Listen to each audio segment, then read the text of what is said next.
The CARES Act attempts to boost the economy with provisions that impact the following 5 areas: unemployment insurance, small business loans, employer-sponsored health insurance, retirement savings, and employer-provided education assistance. My name is Katie Spadoro, and I'm with Cyber and CYB Human Resources. We specialize in small business HR, and we are here to give you some additional information on how this CARES Act will affect your business. Unemployment provisions. So the CARES Act recreates a new pandemic unemployment assistance program to help employees who are not traditionally eligible for unemployment insurance. These newly eligible employees include self-employed individuals, independent contractors, those with limited work history, and those who are unable to work as a result of the coronavirus pandemic. In addition to regular weekly unemployment benefits, this new program pays an additional $600 a week to each unemployed insurance or pandemic unemployment assistance recipient through July 31st, 2020. The CARES Act also waives the traditional 1-week waiting period before unemployment benefits would begin. So lastly, the CARES Act provides an additional 13 weeks of unemployment to those who are still unemployed after the state's unemployment benefits. Typically 26 weeks runs out. Small business loans. So there are several provisions of the CARES Act that relate to loans and tax credits for small businesses. The CARES Act allows employers to temporarily defer payment of the employer's share of the Social Security tax that they are typically responsible for paying to the federal government. The Social Security tax is 6.2% of employees' wages. If employers choose to defer this payment, they will be required to pay it back over the following 2 years. Half must be paid by December 31st, 2020, and the other half must be paid by December 31st, 2022. Next, the CARES Act provides a refundable payroll tax credit for 50% of wages paid to employees during the COVID-19 crisis. This credit is available to small businesses whose operations were fully or partially suspended due to a COVID-19 related shutdown order, or whose gross receipts declined by more than 50% when compared to the same quarter in 2019. Also, the CARES Act has a provision for relief loans for employers of any size. One of the requirements of these loans is that the employer needs to maintain employment levels as of March 24th, 2020 through the end of September 2020.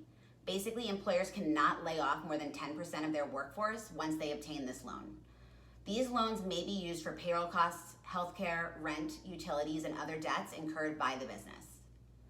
Employer-sponsored health insurance. So the Act specifies that all testing for COVID-19 is to be fully covered by private insurance plans. This coverage includes any services provided during a medical visit that results in the coronavirus testing or screening. The requirement is valid as long as there is a declared public health emergency as defined by federal law. The Act includes some changes for HSAs, so health savings accounts, including allowing coverage for telehealth services prior to patients meeting their deductible. This provision lasts until December 31st, 2021. The Act adds certain over-the-counter medical products to be purchased as qualified expenses with HSAs, federal flexible spending accounts, and health reimbursement arrangements. Regarding retirement savings, the CARES Act is waiving the 10% tax on early withdrawals from retirement accounts or IRAs for up to $100,000 for certain individuals. These individuals are as follows. So individuals who are diagnosed with COVID-19, an individual whose spouse is diagnosed with COVID-19, an individual who experiences adverse financial consequences as a result of being quarantined, furloughed, laid off, having work hours reduced, being unable to work due to lack of childcare, closing, or reducing hours of a business owned and operated by an individual due to COVID-19, or an individual with other factors as determined by the Treasury Secretary.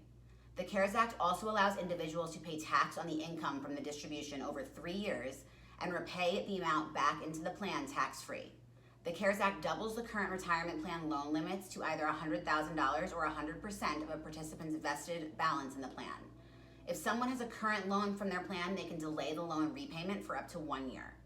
Lastly, the CARES Act waives the required minimum distribution rules for account holders who are 70 and a half years old and older for some defined contribution plans and IRAs.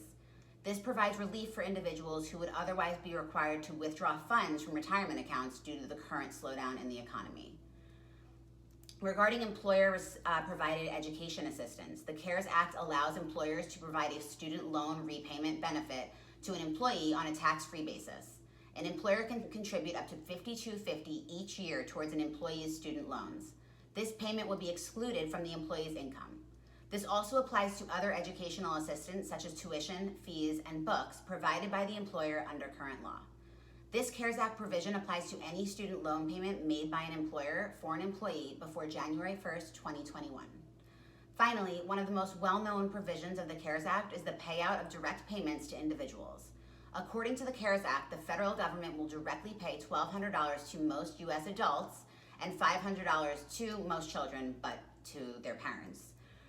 Individuals earning more than $99,000 and couples earning more than $198,000 are not eligible for these payments. In summary, the CARES Act is a huge new law that small businesses have to address in their organizations right away. Call us now or email us at Cyber and get step-by-step help in navigating these new laws and regulations, and make sure that you're covering your bases. I'll speak with you soon.